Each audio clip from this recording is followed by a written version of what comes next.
So welcome back to another video, and in today's one I'm going to share exactly with you how to drive profitable growth, enhance customer loyalty, drive repeat purchases and maximize online revenue for your e-commerce brand. Now before we get into that, I want to just quickly share who the hell am I to actually tell you anything about this, right? So at my agency at Gen Z Media, we specialize in customer retention marketing strategies for e-commerce brands, and to date we've generated over $50 million in e-commerce sales. And I want to share with you a few cool customer success stories that we've had down through the years. So I want you guys to meet Truscriptions, a brand at the time of this recording we're nearly working with for 2 years. And over the first 12 months of our partnership, they saw a 116% year-over-year increase in email marketing revenue, a 100% year-over-year increase in total revenue, and a 64% increase in 90-day LTV. Now here is something that the founder, Boomer Anderson, CEO I should say, had to say about his experience with the agency. And he said down at the bottom, bringing on a Gen Z Media is the best decision we've made throughout the year. So I want you to meet Young Goose, another brand who we helped drive an additional 100,000 in revenue in the first 60 days of our partnership, a 180% year-over-year increase in total online store revenue in just 12 months, and a 3.4x increase in their email list size over 12 months, and we're still working with this brand today. And here is what Amitai, CEO and founder of Young Goose, had to say about our experience. And finally, I want you to meet Dr. Jen, a brand who's shaking up the dental industry, and we helped them to increase their email marketing revenue by 557%, a 279% increase in total store revenue, and a 12.7% increase in average customer LTV. So these are massive metrics we're talking about here. Now here's the thing, every single one of these brands that I just shared with you, they knew that they had massive growth potential, but they lacked the in-house capabilities to truly unlock profitable growth through email and SMS channels. And this is something that I see quite a lot when I'm speaking to brands. They know this is a big problem, sorting out their email, SMS, other retention channel strategies, but they just don't have the capabilities to do that in-house. It's a very time-intensive task to fulfill, and you do truly need a team of experts at your side to drive these kind of results. Now, some of them struggled to turn first-time buyers into repeat customers, which of course was killing their profitability as advertising costs are continually rising. They were unsure of how to deploy a true customer retention strategy, and they faced struggles of customer acquisition costs, as we just mentioned. So again, before we dive any further, I want to quickly explain who the hell I actually am, right? So I'm a retention marketing agency owner for e-commerce brands, the founder of Gen Z Media, and we're responsible for generating over $50 million in e-commerce sales, as I mentioned previously at the video. And here's some nice pictures of myself spending some time with clients, speaking at an event, and enjoying the sun out in sunny Marbella. So one thing I really want to get across to you in this video is that advertising costs are going to continue to rise. That means collecting an email address and a phone number is more crucial than ever, because once you have that email address, your email list is immune to rising advertising costs, algorithm changes, giving you control. Emails are far cheaper than ads, reducing customer acquisition costs for re-engaging old customers. And with email, you can build relationships over time. So that's crucially important. Now, what we're going to do here is we're going to dive into a little mirror board, and I'm going to break down the Gen Z Media blueprint and how we actually unlock results like I've shared for clients that we work with. Okay, so we're into the mirror board, and what I want to do is I want to quickly explain just the little subsections that we have here, because each of these is a little pillar of your attention marketing strategy. Now, first of all, right on the left, we have flows, campaigns, list growth, deliverability, quiz funnels, SMS marketing, loyalty, and referral. And each of these pillars carry a lot of importance when it comes to maximizing true profitable growth for your e-commerce brand. So firstly, on the left, if we go into flows, we can split these by pre-purchase and post-purchase. And if you're looking at your strategy right now, you really want to make sure that you have literally every single one of these right here. So firstly, in the pre-purchase section, we have our welcome series, of course, your abandoned cart, your abandoned checkout. Please do notice that the abandoned cart and checkout is totally different. The abandoned cart is triggered when someone adds to the cart. The abandoned checkout is triggered when someone starts to check out. To this day, I am still seeing some 7-8 figure brands who are missing this, and they're missing out on a lot of revenue and a lot of traffic from people simply adding to the cart, and they only have an abandoned checkout. Then we are onto the browse abandonment. So this is going to retarget customers who are viewing your products, but they don't go to the cart, they don't go to the checkout, and they obviously don't make a purchase. And then finally, we have our site abandonment as a part of the pre-purchase flows. And this is retargeting customers who perhaps might land on the homepage, they perhaps might land on a blog, but they don't view any products. Now then we have the post-purchase section, right? So of course we have the post-purchase flow itself, which can be about 5 to 10 emails long. I've only really seen maybe 1 or 2 brands really nail this post-purchase sequence, especially for brands where you have a replenishable product. Because you have to remember, you guys have to work extremely hard to get a customer to come back a second time. If you get them to come back a second time, the chances of you getting them to come back a third, fourth, and fifth time exponentially increase. And I'm coming into some 7-8 figure brands providing audits, and I'm seeing a post-purchase with literally 1 email. Can you imagine if you spent money with a brand and you never heard from that brand again? the chances of you coming back to make a purchase are definitely lower. And especially if you have, let's say, a mediocre or an okay experience with the product itself. So that's really important to take into consideration, and I cannot stress this enough. It's probably, in my opinion, one of the most important flows out of any of these. You might say, yes, a welcome series will generate more revenue, but a post-purchase really can leave a good taste in the customer's mouth if it's done correctly. And if you make sure that, you're personally checking in with the customer after they've placed an order, you're sharing, usage guides, tips on how to best use the product. And one thing I want to say here as well is, especially for supplement brands, one of the biggest reasons we see customers not coming back or else, churning from a subscription is because they simply aren't using the product as intended. For example, you might have a supplement product where you're supposed to take this every day. The customer might take it every day for maybe the first week, and then they stop taking it because they haven't built up that habit. So habit creation and instilling that habit in the customer is super important for supplement skincare brands. Anything where you need to be taking it every day and there's a habit involved with the usage of the product. So that's incredibly important. Then we have the VIP flow. So this is going to target customers who might have purchased for the third time or maybe for the fifth time. It completely depends on what you classify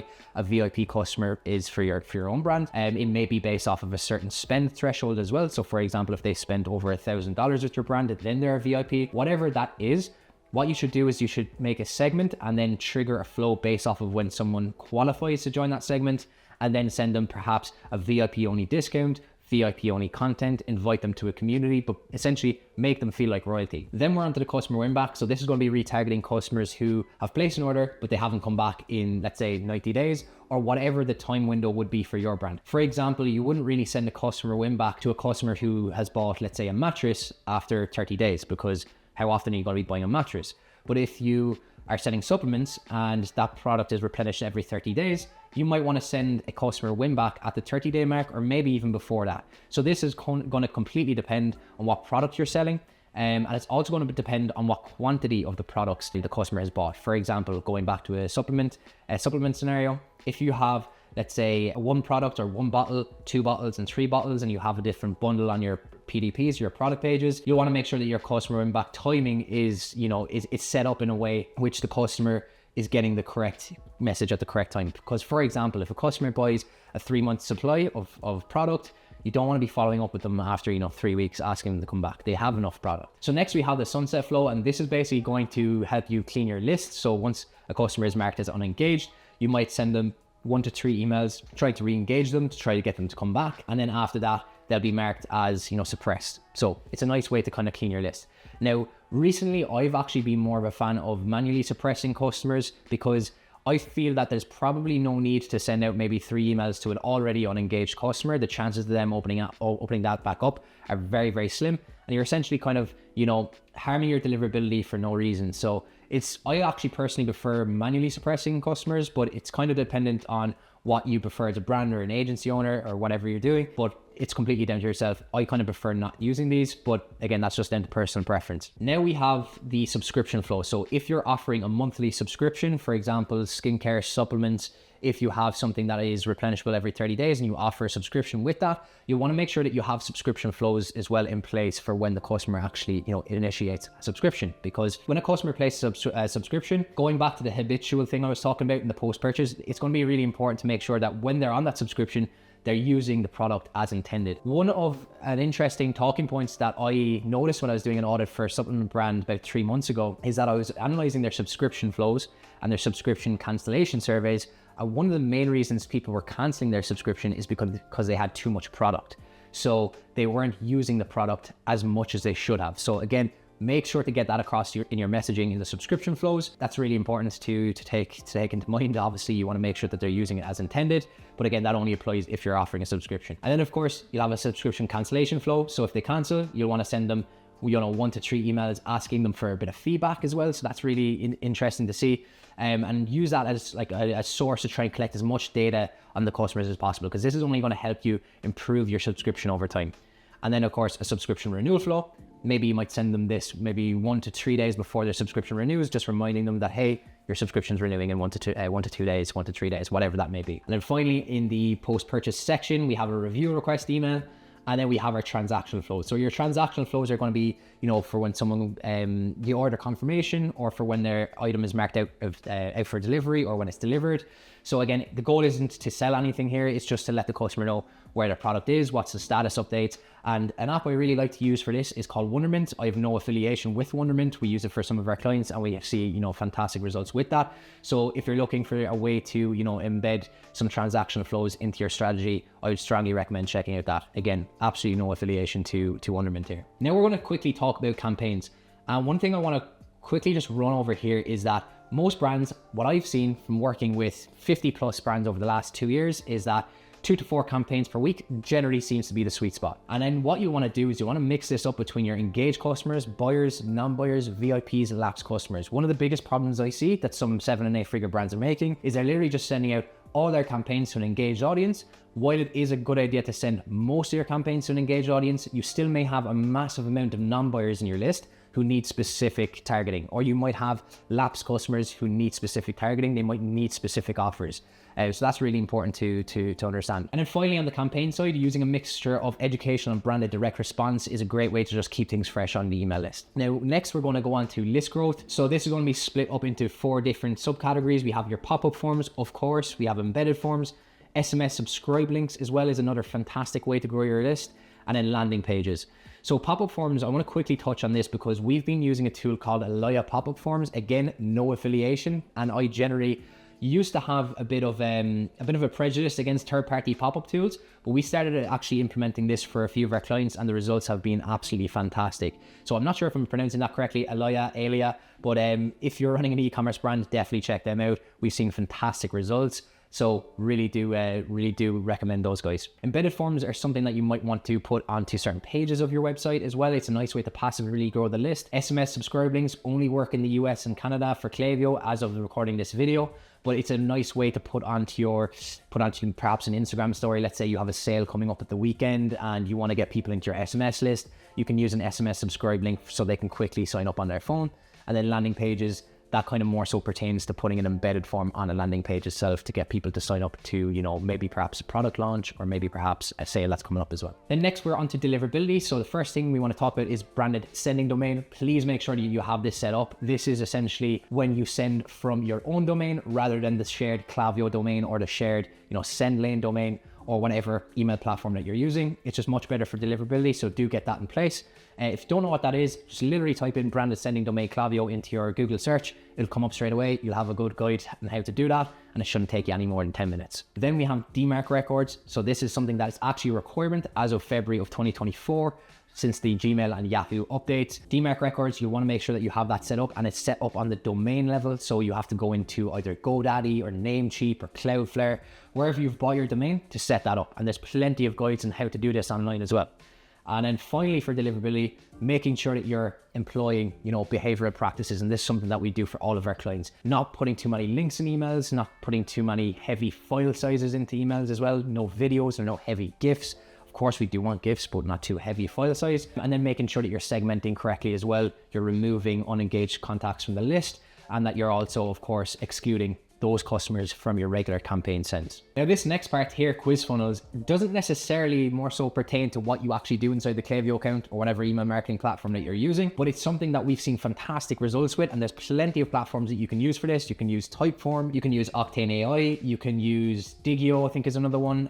Can't remember a few of the other names off the top of my head, but there's plenty of different quiz apps that you can employ for your brand. And one way we like to employ this strategy is, number one, collect emails through a quiz. So this could be a quiz that you host on your website. We like to put it on the navigation of the website as well, so it gets a bit more traffic. We push people to a Klaviyo list. This then triggers a flow addressing the concerns of the subscriber. So for example, if you're running, let's say a clothing brand and you want to understand what kind of clothing the customer is most interested in, you could have this in a quiz. And let's say, for example, they're interested in pants. When they answer pants, we can then obviously split a flow based off of what their interest is. So people who are interested in pants go down one path, people who are interested in t-shirts go down another path, and so on. And it's a nice way to really personalize your flows. But not only that, you have this data in your email marketing platform, so you can then use this to target customers through campaigns then later on. And then again, as I said down in the last step here, you can use it for a bit more granular segmentation in your strategy. Now then we're on to SMS marketing. I want to quickly talk about this as well, because one of the biggest, let's say, objections that I get from clients and from prospects when we're talking about it, SMS marketing, is they're like, I don't like getting SMS and I don't like annoying my customers. And what I totally understand that. SMS is a channel where, the conversion rates are fantastic, but it's also the quickest way to lose a customer if you overdo it. So it's a very invasive channel. So you'll want to make sure that you're sending 1 to 2 campaigns per week max. Sometimes you may go above that, but I recommend against it, because you don't want to completely bombard a customer's phone. Only keep this for sales or big announcements. And then SMS flows, just keep it to, quite simple SMS welcome series, abandoned cart, checkout, browse abandonment, maybe a site abandonment, and perhaps you have something in the post-purchase as well. Do remember that in the US, you're only able to send 1 SMS for certain flows. So just bear in mind that you'll have to be familiar with the certain legislation in different countries, because different countries have different rules. But yeah, SMS is a fantastic way to grow your revenue, but you just need to be a bit careful about how you do it. What we try to employ for our clients that we work with is try to make SMS a bit of a conversational channel, so we can try and perhaps send out quizzes to customers. So we might ask them potentially for a non-buyer segment, hey, notice you haven't purchased in quite some time, or purchased at all even. We might ask them, what are you most interested in? Are you interested in t-shirts, socks, pants, or shoes? They might reply with shoes, and then we can send them product recommendations. So that's kind of what I mean by keeping it a bit conversational, a bit two-way. But platforms are getting much, much better with SMS marketing as well, which is great to see. So there's lots of opportunity here. You just need to be very, very careful with how you do that and not to completely annoy your customers. And then finally, we're on to loyalty and referrals. So what we like to do is use apps like Smile.io or Loyalty Line. Again, no affiliation. I'm just trying to share the best apps that we use for our clients. What this kind of does is gamifies the shopping experience, and there's a lot of flows that you can set up with loyalty and referrals as well to try and push customers to use more points, spend more points, and then of course remind customers to actually use their points in the first place as well. So there it is. That's a quick overview of the exact strategy that we use at our agency to drive profitable growth for e-commerce companies. And one thing you'll probably notice is that it's a bit different to your typical email marketing agency who might just focus on their email campaigns and flows. We kind of generally try to go a bit beyond that through quiz funnels, through loyalty and referrals as well, and through other retention channels, and not just looking at things solely through the email marketing perspective, because retention is a whole ecosystem. It's not just about email marketing or even SMS marketing for that matter. Now here's the thing with your typical email marketing agency, and what they try to do is they try to do generic one-size-fits-all campaigns that fail to engage customers on a personal level. So in other words, they're just sending everyone the same campaign. They're using basic or outdated reporting with limited insights, hindering the ability to make informed decisions. And one thing I say a lot to our clients is that we need to be talking to your acquisition team, your social team, and sharing resources across the organization. Because what I'm finding is typical email marketing agencies, they will just look at everything through the silo of their own service and not obviously liaise with other areas and see how their efforts can help them, and vice versa. Because of course, at the end of the day, if you're working with a company, your goal is to improve that company's situation, not just, focus on your own silo. And then again, that kind of pertains to my third point, but then setting up flows and leaving them running without ongoing optimization, resulting in stagnant performance, one of the biggest issues that I see. And then prioritizing short-term sales over customer experience, leading to higher customer churn and lower lifetime value. And that point goes back to what I was saying to you guys just about the post-purchase flow from a customer experience standpoint. The goal of that post-purchase flow is to make sure that the customer has the best experience possible from a communication standpoint. So now that we've seen the bad way of doing things, I want to quickly talk about the new way, and that's using data to create hyper-personalized email and SMS campaigns tailored to individual customer behaviors. So we can kind of do this by collecting zero-party data on the pop-up form, by using quizzes, by using cancellation surveys, post-purchase surveys, and compiling all of this data to get a better picture of who your customers actually are. Integrating email and SMS marketing with subscription services, loyalty programs into one cohesive multi-channel retention strategy. And then implementing sophisticated automation for core and advanced email and SMS flows, leveraging AI to enhance efficiency and improve customer engagement. And speaking on the AI aspect there as well, one platform that we love to use is RetentionX, and I'm really sharing a lot about platforms in this video, but again, no affiliation to RetentionX. I'm just trying to share all the best platforms that we use at our agency to maximize results for our clients. And then finally, dealing with trusted partners who act as an extension of your team, something that's absolutely crucial, because again, going back to my point that I made a while ago, most email agencies are looking at things in a silo of their own service and not, liaising with the wider team, offering proactive support, strategic advice, and seamless collaboration. So now we have a few nice little screenshots here of some customer-client conversations. We have one here saying that I've never felt like a team has our back or our company's interest like your agency. Can't tell you how grateful I am for our work ethic, and so on. Best ever day in the history of the company. Best day in the store history. We have some other nice little screenshots here, nice little LTV uplift as well over a 12-month period. So just wanted to share those with you guys. And finally, if you've gotten this far in the video, first of all, thank you very much. But second of all, if you're running an e-commerce brand and you know for a fact there's definitely gaps in your retention strategy, you're feeling the burden of rising acquisition costs, and you truly do want a team of expertise from a retention aspect to come into your business and drive profitable growth, click the link down below in the description, book in a chat with myself, and we'll put a plan in place for your brand for the next 12 months. And finally, I just wanted to say thank you so much for watching this video, and I hope to be chatting to you very, very soon.